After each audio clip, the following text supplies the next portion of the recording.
Activists say a local congresswoman isn't doing enough when it comes to climate change.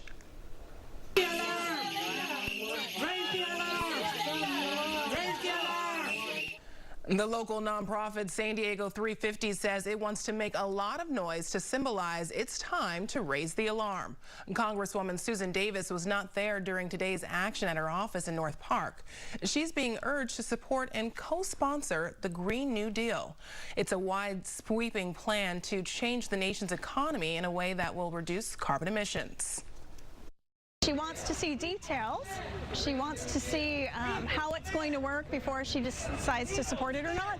But that's not how any of the great movements in this country have happened. So whether it was the New Deal in response to the Great Depression or, the mobilization we did in World War II in order to meet a common goal, it requires the goal first and for our political leaders to build support for that. Susan Davis says that she is willing to take all the necessary safe climate actions, but those days are gone. It was 20 years back you could have struck those things. But today we've got IPCC, the International Panel on Climate Change, has already declared, and our own government has declared, that unless we act within, get the carbon out of our economy within 10 years, it will be game over. And Susan Davis, I think she knows it. She knows it, but she's afraid to see how the votes will come out in her favor or not. Among local Democrats, Congressman Juan Vargas and Mike Levin support the Green New Deal. Davis and Scott Peters do not. Activists held a sit-in at the downtown office of Congresswoman Susan Davis today to urge her to support the proposed Green New Deal. That deal was introduced by freshman Congresswoman Alexandria Ocasio-Cortez. The goal of the plan essentially is to transition to a world free of fossil fuels and to reduce carbon emissions.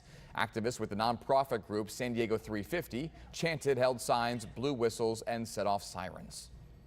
Our home is on fire here, and unless people take leadership positions on this, we're not going to make progress fast enough to make the impacts that need to happen. The cost is a big issue for a lot of people who have been considering this plan. It's been estimated anywhere from $50 to $93 trillion over the next decade, according to the American Action Forum, which is led by a former Congressional Budget Office director. Meanwhile, Congresswoman Susan Davis did send Fox 5 a statement today saying that the Green New Deal is an excellent aspirational piece, but that it's not legislation. The same group says it plans to visit the offices of Duncan Hunter, Juan Vargas, and Scott Peters later this week. Activists staged a sit-in at Congresswoman Susan Davis's office today to raise the alarm about climate change. The environmental group San Diego 350 wants the lawmaker to support the proposed Green New Deal. Police officers were called and the group was moved outside but was later allowed back in. The demonstration ended without incident shortly after.